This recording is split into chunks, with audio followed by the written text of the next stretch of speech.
Juan, ikapitong kabanata. At pagkatapos ng mga bagay na ito ay naglakad si Jesus sa Galilea, sapagkat ayaw siyang maglakad sa Judea, dahil sa pinagsisikapan ng mga Hudyo na siya'y patayin. Malapit na nga ang pista ng mga Hudyo, ang pista ng mga tabernakulo. Sinabi nga sa kanya ng kanyang mga kapatid, "Umalis ka rito at pumaroon ka sa Judea, upang makita naman ng iyong mga alagad ang mga gawang iyong ginagawa. Sapagkat walang taong gumagawa ng anumang bagay sa lihim at nagsisikap ihayag ang kanyang sarili. Kung ginagawa mo ang mga bagay na ito, ay pakilala ka sa sanglibutan. Sapagkat kahit ang kanyang mga kapatid man ay hindi nagsisisampalataya sa kanya." Sinabi nga sa kanila ni Jesus, "Hindi pa dumarating ang aking panahon, datapwat ang inyong panahon ay laging nahahanda. Hindi mangyayaring kayo'y kapuutan ng sanglibutan, ngunit ako'y kinapupuutan sapagkat siya'y aking pinatotohanang masasama ang kanyang mga gawa. Mangagsiahon kayo sa pista. Ako'y hindi aahon sa pistang ito sapagkat hindi pa nagaganap ang aking panahon." At nang masabi sa kanila ang mga bagay na ito ay nanahan pa siya sa Galilea. Datapwat ng mga kaahon na ang kanyang mga kapatid sa pista, saka naman siya umahon, hindi sa hayag kundi waring sa lihim. Hinahanap nga siya ng mga Hudyo sa pista, at kanilang sinasabi saan naroon siya, at nagkaroon ng maraming bulong-bulungan tungkol sa kanya ang karamihan. Sinasabi ng ilan, "Siya'y taong mabuti," sinasabi ng mga iba, "Hindi gayon, kundi inililigaw niya ang karamihan." Gayon man ay walang taong nagsasalita ng hayag tungkol sa kanya dahil sa takot sa mga Hudyo. Datapwat nang ang kapistahan nga'y nasa kalagitnaan na, ay umahon si Jesus sa templo at nagturo. Nagsipanggilalas nga ang mga Hudyo na nangagsasabi, "Paanong nakaaalam ang taong ito ng mga karunungan, gayong hindi naman nag-aral kailanman?" Sinagot nga sila ni Jesus at sinabi, "Ang turo ko ay hindi akin, kundi doon sa nagsugo sa akin. Kung ang sino mang tao ay nag-iibig gumawa ng kanyang kalooban, ay makikilala niya ang turo, kung ito'y sa Diyos o kung ako'y nagsasalita na mula sa aking sarili. Ang nagsasalita ng saganang kanyang sarili humahanap ng kanyang sariling kaluwalhatian. Datapwat ang humahanap ng kaluwalhatian, niyaong sa kanya'y nagsugo, ang gayon ay totoo at sa kanya'y walang kalikuan. Hindi baga ibinigay sa inyo ni Moises ang kautusan at gayon may wala sa inyong gumaganap ng kautusan? Bakit ninyo pinagsisikapang ako'y patayin?" Sumagot ang karamihan, "Mayroon kang demonyo, sino ang nagsisikap na ikaw ay patayin?" Sumagot si Jesus at sa kanila'y sinabi, "Isang gawa ang aking ginawa at kayong lahat ay nagsipanggilalas dahil doon. Ibinigay sa inyo ni Moises ang pagtutuli, hindi sa ito'y kay Moises kundi sa mga magulang. At tinutuli ninyo sa Sabat ang isang lalaki.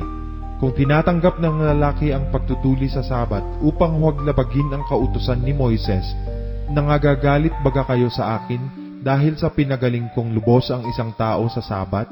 Huwag kayong magsihatol ayon sa anyo, kundi magsihatol kayo ng matuwid na paghatol." Sinabi nga ng ilang taga-Jerusalem, "Hindi baga ito ang kanilang pinagsisikapang patayin?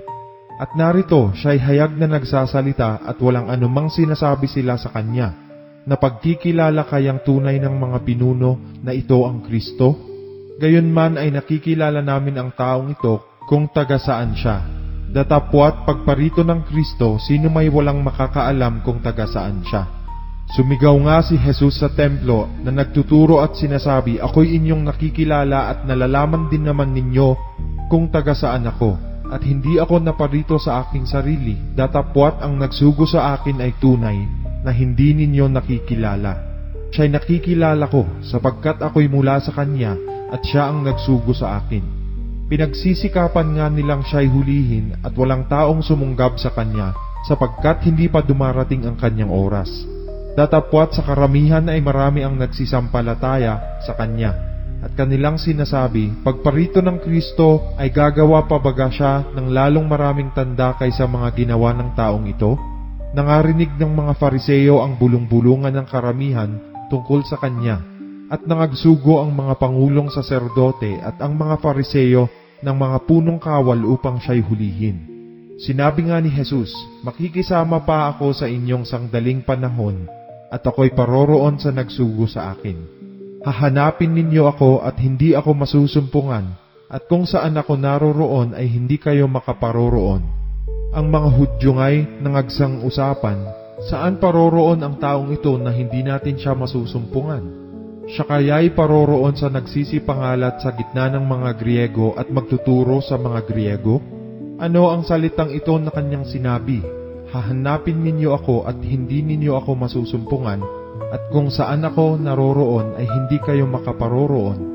Nang huling araw nga, na dakilang araw ng kapistahan, si Jesus ay tumayo at sumigaw na nagsasabi, kung ang sinumang tao'y nauuhaw ay pumarito siya sa akin at uminom. Ang sumasampalataya sa akin gaya ng sinasabi ng kasulatan, ay mula sa loob niya ay aagos ang mga ilog ng tubig na buhay. Ngunit ito'y sinalita niya tungkol sa Espiritu na tatanggapin ng mga magsisisampalataya sa Kanya, sapagkat hindi pa ipinagkakaloob ang Espiritu sapagkat si Jesus ay hindi pa niluluwalhati. Ang ilan nga sa karamihan nang marinig ang mga salitang ito ay nangagsabi, tunay na ito ang propeta. Sinasabi ng mga iba, ito nga ang Kristo. Datapwat sinasabi ng ilan, ano, sa Galilea baga manggagaling ang Kristo? Hindi baga sinabi ng kasulatan na ang Kristo ay manggagaling sa lahi ni David at mula sa Bethlehem, ang nayong kinaroroonan ni David? Kaya nangyaring nagkaroon ng pagkakabahabahagi sa karamihan dahil sa kanya. At ibig ng ilan sa kanila na siya'y hulihin, datapwat walang taong sumunggab sa kanya. Nagsidating nga ang mga punong kawal sa mga pangulong saserdote at sa mga Fariseo, at sinabi nila sa kanila, bakit hindi ninyo siya dinala? Nagsisagot ang mga punong kawal, kailan may walang taong nagsalita ng gayon. Sinagot nga sila ng mga Fariseo, kayo baga naman ay nangailigaw rin? Sumampalataya baga sa kanya ang sinuman sa mga pinuno o ang sinuman sa mga Fariseo?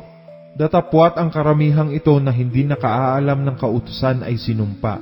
Sinabi sa kanila ni Nicodemo, yaong pumaroon kay Jesus ng una, na isa sa kanila, hinahatulan baga ng ating kautusan ang isang tao, malibang siya muna'y dinggin at talastasin kung ano ang kanyang ginagawa? Sila'y nagsisagot at sinabi sa kanya, ikaw bagay taga Galilea rin?